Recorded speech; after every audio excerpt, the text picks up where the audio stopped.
Good morning guys, good afternoon, good evening, welcome back to my channel, Bella and Bing.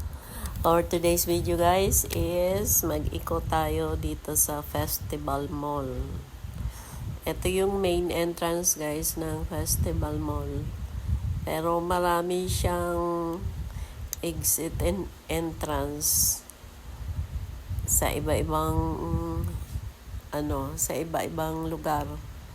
Kasi merong mga malaki kasi ito. Syempre maraming exit at saka entrance. Dito ako guys pumasok sa main entrance. Ayan.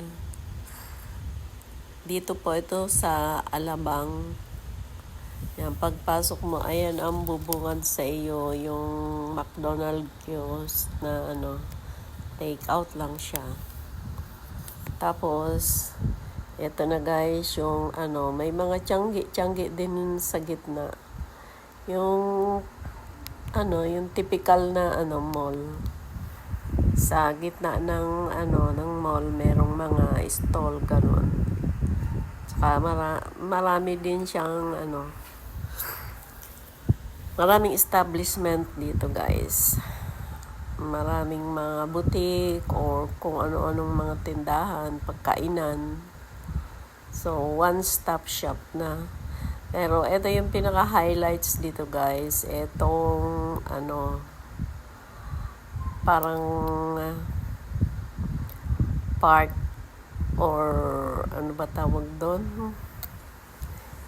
Yung, may mga rides siya, guys. Nalimutan ko na tuloy. Ayan, may ride. May train rides, tapos merong bumper car din doon sa gitna. Ito yung track ng ng train. So umiikot siya guys dito. Ito naman, ito sinasara ito pagdadaan yung train. Ayan, kunyari may may railroad crossing kasi pag iikot ka pa doon malayo pa. So habang hindi pa dumadaan yung train, binubuksan muna nila. Pero pagka dadaan yung train, sarado, bawal dumaan.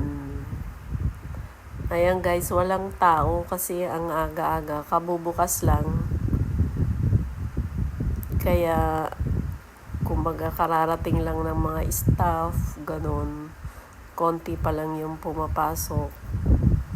At madalas ito kasing mga rides, syempre mga hapon na nagkakaroon ng mga tao. Kaya wala pa masyadong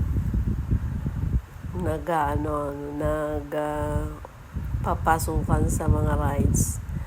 Ayan, ang hagdanan guys, papunta dun sa baba. Kung gusto may bumper car doon, merong parang maliit na na mga rides. Ayan, sa baba siya.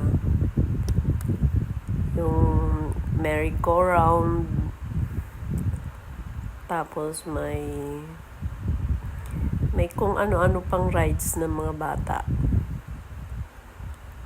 Parang maliit siya guys na carnival. Ayan, yung mga truck, race truck.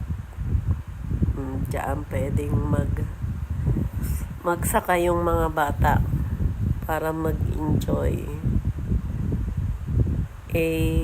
Dahil maaga pa, kabubukas lang nila, wala pa halos mga sumasakay. Kumbaga nagre-ready pa lang yung mga staff nila. Mahaba din guys yung yung train ride nila. Yung dulot-dulo ng kumbaga yung haba ng ng mall. Ayan, kunyari papasok ka dun sa ilalim, dadaan ka sa ilalim, papunta dun sa kabila. Ayan, may McDonald's. Maganda yung nila dito. Yung landscape nila. May mga live na halaman. May mga artificial din for attraction. Tsaka ito guys, ang ganda. Mga bato yan guys, as in bato. Tapos ayan, tawag dyan, bamboo, kawayan. Live yan guys, hindi siya artificial. Siyempre hindi maganda yung tubo kasi nasa loob. Pero okay na rin yon para hindi lumago agad. Kasi yung bamboo pag malago o pagka expose sa araw nasa lupa, ang bilis lumago niyan eh. Kaya okay lang. May artificial grass, meron din silang totoo. Ayan yung taas ng mall. Din siya guys. Kumbaga, komportable din yung mga namamasyal dito kasi may mga sitting area na kung medyo napagod ka na, doon ka na lang umupo, mag-intay ka ng mga kasama mo na nag-shopping. So, sa paligid nito, meron silang bench. Tapos, ayan na yung train. Nagpuput-put guys. Minute ko yung yung sounds kasi magka-copyright na naman tayo. So, muted lang natin yung sound. Dahil mahirap na. Walang laman yung nila, yung walang laman yung train. Yung driver lang ang makikita mo doon. Ayan. Kasi nga maaga, siguro first trip yan. Tsaka wala pa ako nakikitang nakapilang mga bata. Ay, ang mga halaman na yan guys is yan, live.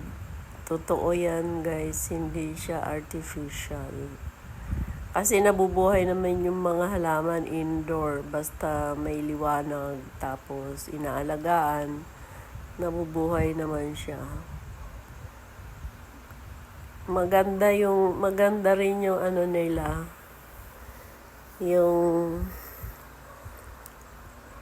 yung architecture kasi kumbaga attractive sa mga bata. Meron silang mga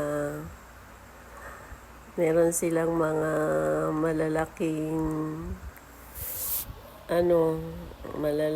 statue na kakatuwaan ng mga bata. Ayan guys, yung mga bench dyan, sitting area.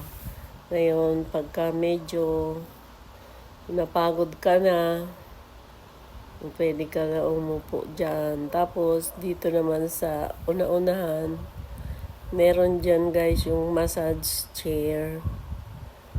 Ayan. Gusto mo magpa-massage. Ayan yung mga upuan habang naghihintay or gusto mo magpa-relax. Ganon. Ayan. Ang haba din niya guys. Mahaba din yung iniikutan ng train. Kaya mag-i-enjoy doon yung mga bata. Yung mga cactus na yan is artificial yan guys. Hindi siya original. May mga cactus siya na mahaba, mataas. Tapos, ayan, may mga kainan na dito sa tabi ng ng carnival. Kaya, hindi ka nalalayo. Sa first floor, may mga kainan na. Tapos, sa second floor, hindi masyado. At saka sa third floor, pa isa-isa na lang. Madalas maraming kainan dito sa baba. Ayan guys, ayan na yung labas niya. Labas na tayo. Ayan, paglabas mo ng ng pintuan. Ayan ang makikita natin. Thank you for watching. Bye-bye and see you in my next vlog.